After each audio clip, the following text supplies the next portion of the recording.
Assalamualaikum warahmatullahi wabarakatuh. Perkenalkan, nama saya Danisa Nuralistia Fardian dari kelas 10 DKV 2, seorang pelajar dari SMKN 71 Jakarta. Dalam video kali ini aku akan membahas tentang mata pelajaran IPAS mengenai materi komposisi materi. Dalam pembahasan video ini aku akan membahas tentang komposisi materi yang berisikan tentang dari adanya filtrasi, kristalisasi, dekantasi, sublimasi, distilasi, dan kromatografi. Wah, banyak banget kan? Penasaran kan itu gimana penjelasannya? Simak baik-baik ya, nanti aku bakal jelasin. Jadi yang pertama itu ada yang namanya filtrasi. Filtrasi atau penyaringan adalah penggunaan bahan berpori untuk memisahkan padatan dan cairan dalam suatu campuran.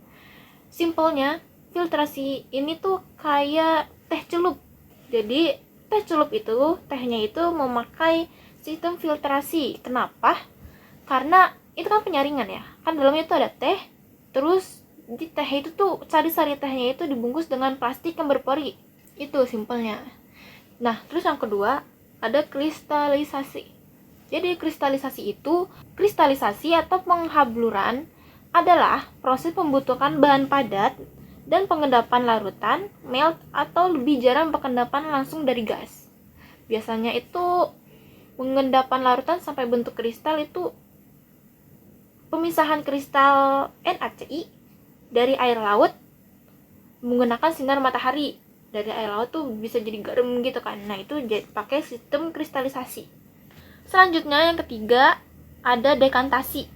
Dekantasi adalah proses pemisahan campuran yang paling sederhana nih, yaitu dengan cara menuangkan cairan melalui batang pengaduk ke gelas kimia dengan perlahan-lahan hingga endapan sedimen tertinggal di wadah tersebut. Yang kedua ada pemisahan gliserol. Sebanyak 10% dari proses produksi biodiesel adalah gliserol. Hal ini dikarenakan biodiesel memiliki karakteristik yang kurang padat dari gliserol. Terus yang ketiga, ada yang terbentuknya stalaktit dan stalagmit. Air yang mengandung kapur akan menetes perlahan hingga kapur hingga terkumpul menjadi stalaktit. Terus yang keempat, ada sublimasi. Sublimasi ini proses pemisahan campuran tanpa melalui fase cair, yaitu dengan cara menguapkan zat padat sehingga kotorannya akan terpisah. Itu contohnya tuh seperti dry ice atau pewangi kamper. Lalu yang kelima ada distilasi. Distilasi itu apa sih? Distilasi itu kata lainnya tuh penyulingan, yaitu proses pemisahan campuran berdasarkan titik didihnya dengan kecepatan atau kemudahan bahan untuk menguap. Contoh yang pertama dari distilasi itu ada proses ekstrak minyak ke esensial. Yang kedua ada proses pemisahan fraksi minyak bumi. Dan yang ketiga ada produksi aqueous.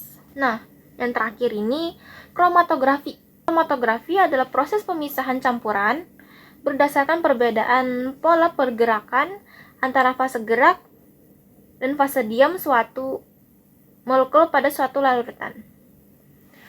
Contoh dari kromatografi itu yang pertama ada pengujian forensik, dan yang kedua ada pemisahan protein. Nah, itu 6 adalah komposisi materi yang semoga aja menambah wawasan kalian dari penjelasan aku dalam video ini.